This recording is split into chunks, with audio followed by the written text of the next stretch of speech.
એશિયાની સૌથી મોટી મસાલા મંડી તરીકે ઓળખાતા મહેસાણા જિલ્લાના ઊંઝા માટે ગૌરવની ક્ષણ સર્જાઈ। ઊંઝાના જીરું અને વરિયાળીને ભારત સરકાર તરફથી સત્તાવાર રીતે જ્યોગ્રાફિકલ ઇન્ડિકેશન એટલે કે જીઆઈ ટેગ મળ્યો છે।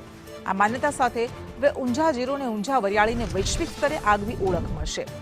જીઆઈ ટેગ મળવાથી ઊંઝાના નામે નકલી અથવા ભેળસેળવાળા ઉત્પાદનોના વેચાણ પર કાનૂની નિયંત્રણ આવશે। આંતરરાષ્ટ્રીય બજારમાં ખરીદદારોનો વિશ્વાસ પણ વધશે। તેના પરિણામે નિકાસમાં વધારો, ખેડૂતોને પ્રીમિયમ ભાવ અને સ્થાનિક વેપારને નવી ગતિ મળવાની આશા વ્યક્ત કરાઈ છે। સાથે જ પેકેજિંગ, પ્રોસેસિંગ, બ્રાન્ડિંગ અને ફૂડ પ્રોસેસિંગ ક્ષેત્રે નવા રોકાણ અને રોજગારીની તકો પણ ઊભી થશે। જીરું વરિયાળીનો ભારત સરકાર તરફથી જે જીઆઈ ટેગ મળ્યો છે એ ખરેખર પ્રાઉડની વાત કહેવાય ઊંઝા એપીએમસી માટે, કારણ કે એનાથી સપ્લાય પણ વધશે, આવકો પણ વધશે અને એક્સપોર્ટ પણ આનાથી વધશે। ખેડૂતોને ભાવો પણ સારા મળશે અને જે ક્વોલિટીની એરર હોય છે એ પણ ધીરે ધીરે દૂર થશે એવું હું માનું છું। ઊંઝા એ સમગ્ર એશિયામાં પ્રખ્યાત મસાલા માર્કેટ છે।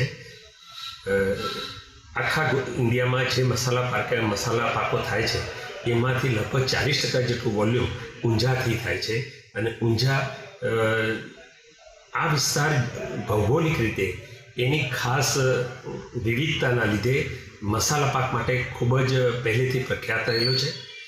ઊંઝાની આજુબાજુના વિસ્તારમાં અમારા પૂર્વજોએ અહીંયા આગળ જીરું અને બીજા સીડ સ્પાઇસ, વરિયાળી, અજમો, સુવા, આ બધા મસાલા પાકો વાવતા આવેલા છે અને ઊંઝાની જે ભૌગોલિક સ્થિતિ, ભૌગોલિક સ્થાનના લીધે અહીંયાથી સમગ્ર ભારતમાં અને એક્સપોર્ટ માટે પણ રોડ અને રસ્તાના માર્ગોથી જોડાયેલું છે।